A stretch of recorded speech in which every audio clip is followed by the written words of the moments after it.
Good morning, my dear students. Today we are going to learn our maths chapter number 1, our national fruit mango. How many from you loves mango? I think all of you love mango, right?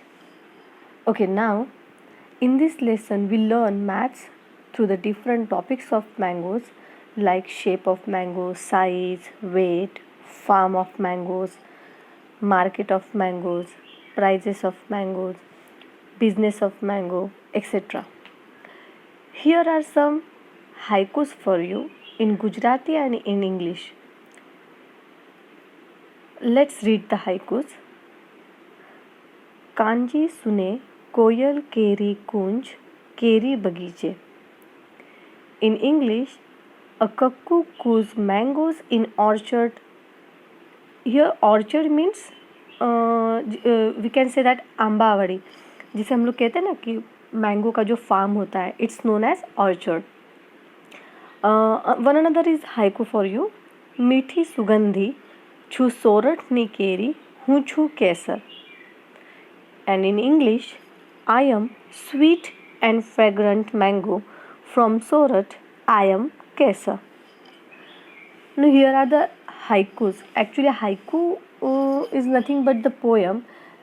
It's the actually Japanese word, and haiku means poem of 3 lines. Now which shapes come to your mind when you think about mangoes? We know that shape of mango, and here you have to draw the picture of mangoes by using different shapes. In this lesson, we discuss about the different articles or different topics related to mangoes, and through this we learn the maths. In Sanskrit, the mango means आम्र. यहाँ पे mango का जो Sanskrit word जो होता है ना, उसे आम्र कहा जाता है. We commonly see in the different shapes of mangoes in painting, in embroidery work, in jewelry, or in even also mehndi. जो मैंगो का जो शेप होता है, यहाँ पे लुक एट दिस शेप. तो ये जो शेप्स होते हैं हम लोग कहाँ कहाँ पे देखते हैं? हम लोगों ने पेंटिंग्स में देखा है, क्लॉथ्स पेंटिंग में होता है, एम्ब्रॉयडरी की जाती है साड़ीज़ के ऊपर, या फिर ज्वेलरी में डिज़ाइन होती है, पीकॉक के जैसे थोड़ी डिज़ाइन बनाई जाती है मैंगो में. एंड मेहंदी की डिज़ाइंस में भी बहुत बार ये मैंगो का शेप हम लोगों को दिखाई देता है. Now within Gujarat, Talala taluka of Gir Somnath district, जो तलाटा तालुका है गिर सोमनाथ डिस्ट्रिक्ट में, actually it's famous for its Kesar mangoes world wide. And taluka जो है Talala taluka, it's also called as और it's also known as the capital of Kesar mangoes. The farm of mangoes are called ambawadi or orchard. We can say that ambawadi and we can also say that orchard. जो आम के farms होते हैं उनको कहा जाता है ऑर्चर्ड या फिर Ambawadi. There are actually these orchards are the lifeline of this region. This region means Talala regions. First flower are on the mango trees जो होते हैं उस पर फर्स्ट क्या आते हैं, तो उनको फ्लावर बेयर्स होते हैं on mango tree initially in the spring season, and after that the mangoes bears on that mango tree. जो पहले मैंगो के ट्रीज होते हैं उन पे छोटे छोटे पहले फ्लावर्स आते हैं, एंड आफ्टर दैट वहाँ पे मैंगोज जो होते हैं वो बेयर होते हैं. And after that these mangoes are picked from the trees and piled on the ground. After that, these mangoes are segregated and picked in the different boxes as per the quality, and finally these boxes are sent to the market yard. It means पूरा process उन्होंने बताया है कि flower कैसे आते हैं, and after that flower के बाद वहाँ पे मैंगोज छोटे छोटे आते हैं, देन वो थोड़े से बड़े होते हैं, एंड आफ्टर दैट जो फार्मर होता है they pick this mangoes and segregated. Here segregated, I think it's a new word for you.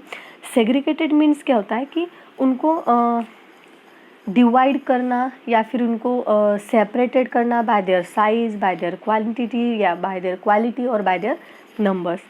Segregated means जो मैंगोज उन्होंने पिक किए हैं उनको जमा करना और उनको डिवाइड करना बॉक्सेस में उनके क्वालिटी के हिसाब से, उनके क्वांटिटी के हिसाब से या फिर उनके साइज़ के हिसाब से, तो वो सेग्रीगेट करना होता है, जिसे हम लोग डिवाइड कर सकते हैं या फिर सेपरेटेड कर सकते हैं।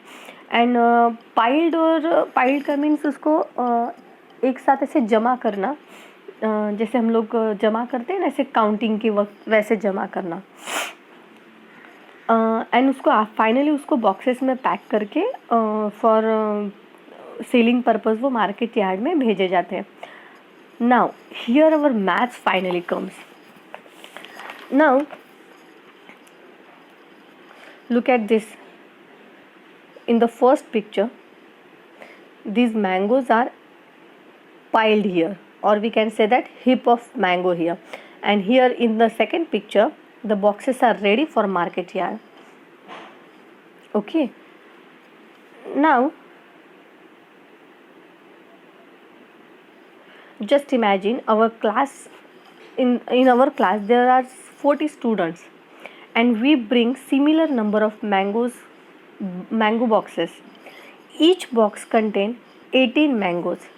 Okay, just imagine कि हमारे क्लास में 40 स्टूडेंट हैं एंड हम लोगों ने मैंगोज़ के बॉक्सेस मंगवाए हैं, जैसे कि फार्मर्स लोगों ने पैकिंग किए हुए थे, and each mango box contain 18 mangoes. Okay, if all the students will open the boxes and pile the mangoes in the heap, how many heaps of mangoes? 10 mangoes each can be made from the big heap. It means कि just imagine कि हमारे class में अगर 40 students है. Okay, now 40 student के बाद यहाँ पे हम लोगों ने 14 बॉक्सेस मंगवाए हैं मैंगोज़ के. ओके, एंड एक बॉक्स में 18 मैंगो अगर है तो 10 के अगर बच्चे हिप्स बनाते हैं तो टोटल कितने होंगे? Now here our, just wait a minute. Okay, now here our maths is come कि simply 18 multiply by 40. Now 18 multiply by 40 is equal to 720. Now 720 divided by 10. Why 10? Because the heap of mangoes is a 10 mangoes का heap होता है, तो 10 से divide किया तो it means 72 heaps आएंगे हमारे पास. Okay, now one more example here. Guess how many mango trees will be there in a single mango orchard? अगर एक मैंगो का फार्म है, actually the answer is varied from person to person, कि एक question है कि mango trees कितने होंगे एक फार्म में, या फिर जो आंबावाड़ी या फिर ऑर्चर्ड जो होता है उसमें मैक्सिमम कितने मैंगोज़ वहाँ पे होते हैं. तो ये आंसर एक्चुअली हर किसी का अलग अलग आएगा. अगर फार्म छोटा है तो ज़्यादा मैंगोज़ के ट्रीज़ नहीं होंगे वहाँ पे. अगर फार्म बहुत बड़ा है तो वहाँ पे ज़्यादा मैंगोज़ के ट्रीज़ होंगे. वी जस्ट अज्यूम कि वहाँ पे 100 plants होंगे. Approximately 100 trees are planted there, and a farmer piles mangoes from one tree during the season, which can fill 18 boxes of 12 kg. Now here कि यहाँ पे एक एग्जांपल दिया है कि अज्यूम करो पहले कि कितने फार्म में कितने ट्रीज होंगे, एंड आफ्टर दैट एक ट्री पे से फार्मर ने मैंगो जो निकाले थे उस मैंगो से उसने 18 बॉक्सेस फिल किए, और वन बॉक्स जो था वो 12 kg का था. Okay, now we have to estimate how many kgs and how many mango boxes full of mangoes.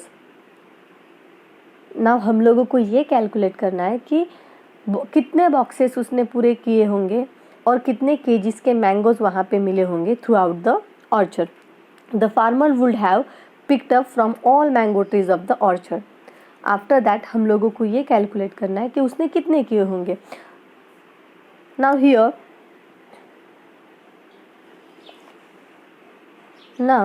here we have to multiply 18 multiply by 100, sorry 1000. Here why is 1000? कि हम लोगों ने approximately ये कैलकुलेट किया कि एक फार्म में 1000 trees planted हुए होंगे एक ऑर्चर्ड में. तो अगर 1000 ट्रीज़ है, एक ट्री पे अगर हम लोगों को 18 बॉक्सेस मिल रहे हैं एक ट्री से, तो जस्ट इमेजिन कि 1000 ट्रीज पे कितने मिलेंगे, तो सिंपली 18 मल्टीप्लाई बाय 1000, तो आपका आंसर आया 18,000 बॉक्सेस। हम लोगों ने कैलकुलेट किया है 18,000 boxes in one orchard. But how many KGs, एक बॉक्स में तो आपके कितने आते हैं 12 kg, तो 18 बॉक्सेस में कितने आए, obviously 18 multiply by 12 is equal to 216। तो ये 216 मल्टीप्लाई बाय अगेन आपको करना है 1000, क्योंकि वो कितने बॉक्सेस थे 18,000, तो इसलिए अगेन आपका आंसर है 18 multiply by 12 is equal to 216 and 216 multiply by 1000 and your answer is 2,16,000 kg। इतने मैंगोज उस मैंगोज के ऑर्चर्ड में से हम लोगों ने कैलकुलेट किए। Now here one more for example, how many kilograms do you weight. Now यहाँ पे जो आपको आपका वेट पूछा गया है, अप्रॉक्सीमेटली अगर हम लोग लेके 40 kg है, ओके जस्ट वेट, ओके यहाँ पे 40 kg आपको अगर वेट दिया है, आपका अज्यूम करके चलेंगे कि अगर 40 kg है, okay what is the approximate total weight of 12 student, तो simply 12 multiply by 40, the answer is 480। Now compare the total weight of 12 students with the total weight of the mangoes picked from the orchard, which one is less। Obviously आपका ही less होगा, क्योंकि orchard में जो mangoes का wait जो था वो 2,16,000 kg इतना था, तो ऑब्वियसली आप लोगों का ही यहाँ पे वेट कम होगा। Now here if 5 kg mangoes are consumed at our home every week and if each kg will cost ₹75, how many kgs of mangoes will required in 1 month? For a 1 month, what will be the cost of it? The mango season continue 3 months and you eat mangoes regularly, give an estimate. Now here there is no place, तो मैं यहाँ पे आपको solve नहीं कर पाऊँगी, but जितने भी अभी ये सम थे, फार्मर के थे, ऑर्चर्ड के थे, आपके वेट के थे, अब यहाँ पे मैंगो की कॉस्ट का है, ये सारे मैं आफ्टर द वीडियो आपको एक पेज पे लिख के शो करूँगी। ड्यूरिंग दिस वीडियो मैं ये नहीं कर पा रही हूँ, बट आपको ये मैं फाइनली एक पेज पे करवा के आपको शो करूँगी। Okay, now the next topic of this lesson is the way parrot bytes the raw mango. Actually एक होता है ये, जिनके फैमिलीज मतलब जिनके घर होंगे विलेजेस में, अभी मोस्ट ऑफ बहुत से स्टूडेंट्स विलेजेस में उनके दादा दादी के यहाँ या उनके मामा मामी के यहाँ या उनके नाना नानी के यहाँ, तो वो लकी है कि उनको विलेजेस में जाने को मौका मिलता है, चांस मिलता है, और वो नेचर के बहुत करीब होते हैं। अगर विलेज की लाइफ देखो ना, तो वो बहुत डिफरेंट होती है हमारे लाइफ्स के।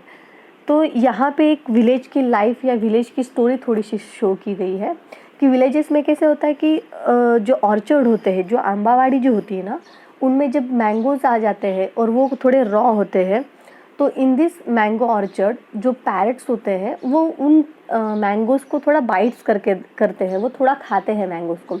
एंड जो मैंगोज जो होते हैं कि जो पैरेट ने बाइट्स किए हुए हैं, उनको तोड़ने की कॉम्पिटिशन्स होती है बच्चों के अंदर, कि वहाँ पे वो मैंगो ट्रीज के नीचे जाके या फिर उनको क्लाइंब करके उसको तोड़ते हैं, या फिर उसको स्टोन पिकअप करके उसको हिट किया जाता है।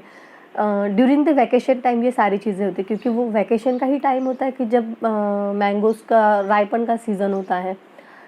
If they able to get one mango, अगर उनको एक मैंगो भी मिल जाता है ना, वो बहुत they will be very happy, वो बहुत खुश हो जाते हैं। And the some time this mangoes are picked up get hurt by stones too, कि कई बार क्या होता है कि वो मैंगो तो उनको मिल जाता है, बट कई बार वो बच्चे भी बहुत बार उनको भी लग जाता है स्टोन की वजह से, गिर जाते हैं, तो उनको थोड़ा बहुत चोट भी आती है उन लोगों को। Sometimes emotions of people get hurt and mothers are constantly worried for their kids. Obviously mummy को बहुत टेंशन होती है ना, बच्चे ऐसे घूमते हैं ऑर्चर्ड में या फिर गिरते हैं, लग जाता है। Okay, look at the picture of mangoes given below. Mango look, जो यहाँ पे मैंगोज की चीज़, एक्चुअली मैंगो का कलर ही बहुत येलो, डार्क येलो, ऑरेंज जैसा कलर शो करते हैं हम लोग जब भी मैंगो ट्रीज, मैंगो का पिक्चर बनाते हैं। एंड साइड में उसका ग्रीन लीफ बनाना नहीं भूलते हम लोग, तो वो ग्रीन लीफ और ये येलो कॉम्बिनेशन बहुत सुंदर लगता है, यही यहाँ पे पिक्चर में शो किया गया है। Now the next is, do you know, जो इंडिया है, India produce approximately 1,60,00,000 tons. Now here 1 ton is equal to 1,000 kg. Remember this. Mangoes every year, ये इतना बड़ा मतलब बिजनेस चलता है इंडिया के अंदर, एक्सपोर्ट्स के अंदर। तो ये एक्चुअली एवरी ईयर का उन्होंने एस्टिमेट दिया है। India is the biggest producer of the mangoes in the world. And India तो है ही बिगेस्ट, बट पूरे इंडिया में जो उत्तर प्रदेश है does the largest production of mangoes in India. जो उत्तर प्रदेश है वो ज़्यादा प्रोड्यूस करता है मैंगो, बिकॉज वहाँ का इकोलॉजिकल लैंड जो होता है वो ज़्यादा फर्टाइल है। Now what do you know about the biggest mango. ये हुआ कि बिगेस्ट प्रोडक्शन कौन करता है, तो इंडिया करता है। विद इन इंडिया कौन ज़्यादा बिगेस्ट प्रोडक्शन करता है, तो उत्तर प्रदेश करता है। But what about the biggest mango, सबसे बड़ा जो मैंगो है अब तक का, वो है फिलीपाइंस में प्रोड्यूस किया गया था।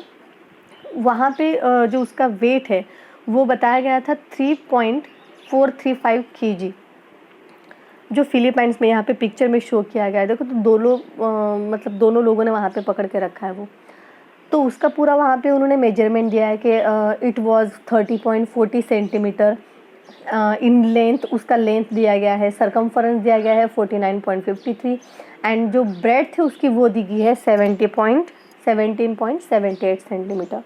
तो ये सबसे बड़ा अब तक का मैंगो माना जाता है। नाउ हियर इज़ द जेनसी। Look at this Jancy, that girl. Jancy has made picture of mangoes in different shapes. Draw different shapes of mangoes. अब जनरली जो मैंगो के शेप होते हैं वो हम लोग एक जैसे ही निकालते हैं, बट ज़रूरी नहीं कि वैसे ही निकालते हैं। जेंसी ने थोड़ा अलग निकाला है, दूसरे शेप से भी हम लोग यहाँ पे ड्रॉ कर सकते हैं। Now here when you go to the market, जब भी हम लोग इस लॉकडाउन में आप लोग नहीं जा पाए होंगे मम्मी पापा के साथ for purchasing the mangoes, but जब भी हम लोग पहले ये लॉकडाउन की वजह से तो पूरा मतलब पूरा जो हम लोगों का लाइफस्टाइल था वो चेंज हो गया। तो ये मैंगो की वजह से ये मैंगो भी हम लोग अलग तरीके से लेते थे, क्योंकि जब भी हम लोग मार्केट में जाते थे मम्मी के साथ या पापा के साथ, तो मैंगोज़ का पूरा जो मार्केट होता है, तो वहाँ पे अगर हम लोग देखें तो वहाँ पे उनकी लारी है या फिर बॉक्सेस में कोई बैठे हुए हैं लोग होते हैं, तो वो जो बिजनेसमैन जो होते हैं उनके पास अगर से हम लोग लेते हैं तो वहाँ पे ऐसे अरेंज किया जाता है मैंगोज़ को उनके टाइप्स के हिसाब से। एक पूरा एक हीप होता है, तो हाफूस का we can also known as the Alphonso. One is the Kesar, one is the Totapuri, one is the Langdo, one is the Dasheri and one is the Badam. ऐसे अलग अलग वहाँ पे उनके टाइप्स ऑफ मैंगोज़ होते हैं। तो वो मतलब मैंगो कौन सा भी हो, हम लोग बहुत मतलब पसंद करते हैं मैंगो खाना। तो इतने वैरायटी मैंगो देख के हम लोग बहुत सरप्राइज हो जाते हैं, and we can get confuse कि कौन सा बाय करना है या फिर कौन सा परचेज करना है हम लोगों को। Now these are the different types of mangoes. Now in the next topic we learn about the mango orchard or and its farm, कि मैंगो ऑर्चर्ड एक्चुअली कैसा होता है, वहाँ पे काम कैसे चलता है। तो beginning of the mango orchard हम लोग यहाँ पे देखेंगे। आप में से कितने लोगों ने रियल ऑर्चर्ड देखा है? How many of you seen a mango orchard, मतलब रियल में, नॉट इन द टीवी और not in the cinema, real में बहुत से लोगों ने देखा होगा या फिर नहीं भी देखा होगा। मैंगो ट्रीज आर, अगर जिनको नहीं पता है तो क्या लगता है, मैंगो ट्रीज आर टॉल और शॉर्ट, वो बुश टाइप होते हैं या बहुत टॉल ट्रीज होते हैं? तो obviously mango trees are the tall trees. ना जस्ट इमेजिन, जिन्होंने नहीं देखा है तो just imagine, close your eyes and you are standing under the huge mango tree. Can you think how tall a mango tree can be? Just imagine कि हम लोग एक इमेजिन कर सकते हैं कि कितना बड़ा होगा, हमसे तो बहुत बड़ा होता है वो। ना here is the one picture of cuckoo. ना look at this, imagine that you have come to a mango orchard with a farmer. आप फार्मर के साथ मैंगो ऑर्चर्ड में गए हो, and the leaves of the trees are making rustling sound in the gentle breeze, जो gentle breeze में जो rustling sound होता है ना, मतलब पत्तों की जो आवाज़ आती है वो बहुत अलग आती है। और क्विंग साउंड, क्विंग मीन्स जो कक्कू का आवाज़ होता है ना, कू कू निकालती है, it's known as cooing. And the cooing sound is a heard from up of the mango tree, क्योंकि वो ट्री के अप में बैठ के ही वो आवाज़ करती है ना cuckoo. The mangoes on trees are swing on the branches because of the breeze. जो ब्रीज की वजह, ब्रीज मीन्स जो विंड होती है उसकी वजह से वो मैंगोज भी थोड़े मूव करते हैं, उनकी आवाज़ आती है अलग से। लीव्स रसलिंग करते हैं, उनकी अलग से आवाज़ आती है। And the farmer starts his work in the dark in the early morning. Some farmers go to the field in bullock carts. The farmer growing a mangoes face a difficult time when the strong wind is blowing. ये आप लोगों ने बहुत बार देखा होगा कि farmer जो होते हैं वो अर्ली मॉर्निंग में जाते हैं बुलक कार्ट पे, उनके जो उनका खेत होता है, फार्म होता है, ऑर्चर्ड होता है, वहाँ पे अर्ली मॉर्निंग में, नाइट में ही वो, मतलब सुबह सुबह कैसे डार्कनेस होती है तभी वो निकल जाते हैं। एंड जो वो जाते हैं तो वो बाय देयर फील्ड, जो बुलक कार्ट्स वो जाते हैं फील्ड में उनके। एंड जो मेन डिफ़िकल्टी जो मैंगो ऑर्चर्ड के जो फार्मर्स होते हैं ना वो फेस करते हैं, वो क्या है कि जो स्ट्रॉन्ग विंड होती है ना वो ब्लो जब करती है तब उनको बहुत बड़ा नुकसान होता है। आपने न्यूज़ चैनल्स में भी देखा होगा, कई बार ऐसा कहा जाता है बीच में बारिश आ जाती है या फिर बहुत स्ट्रॉन्ग विंड ब्लो करती है, तो ड्यू टू दिस रीज़न जो होते हैं ना वो मैंगोज जो होते हैं वो ग्राउंड पे आके गिर जाते हैं। तो ड्यू टू दिस रीज़न उनके मैंगोज कम हो जाते हैं, तो वो फिर उनको आगे प्रॉब्लम होती है कि कम मैंगो वो ज़्यादा एक्सपोर्ट नहीं कर पाते हैं फिर ना। यहाँ पे एक कैलकुलेशन अभी है again, we cannot go far in a bullock cart. A bullock cart can cover the distance of only 4 kilometres in hour. Bullock carts हम लोग आसपास जाने के लिए ठीक है, बट हम लोग ट्रैवलिंग के लिए यूज़ नहीं कर सकते। वी नो दैट कि बुलक कार्ट जो होता है वो बहुत स्लो चलता है। And here is the answer is 4 kilometre in per hour, कि 4 किलोमीटर कवर करता है वो सिर्फ 1 आवर में। Okay, now how many much time will be take to cover a distance of 10 kilometres. अगर हम लोगों को 10 किलोमीटर जाना है, जस्ट इमेजिन कि हमारा एक विलेज में हाउस है एंड हाउस से हमारा जो फार्म है, ऑर्चर्ड है, वो 10 किलोमीटर दूर है। तो हम लोग अगर हमारे घर से जो ऑर्चर्ड है हमारा, वहाँ पे अगर हम लोग जाते हैं तो हम लोगों को कितना वक्त लगेगा by bullock cart? Guess how much distance you cover in a 1 hour by walking fast. Again दूसरा क्वेश्चन कि अगर आप 1 आवर में वॉकिंग करते हो फास्ट तो आप कितना चल सकते हो। तो ये जो डिफरेंट काइंड्स के सम है वो हम लोग पेपर्स पे सॉल्व करेंगे, जिसका वीडियो मैं आपको अगेन रिसेंड करूँगी। Now we can feel the wind and also sun moving with us during the journey. If we forget the direction, we can figure it out with the help of position of the sun, right?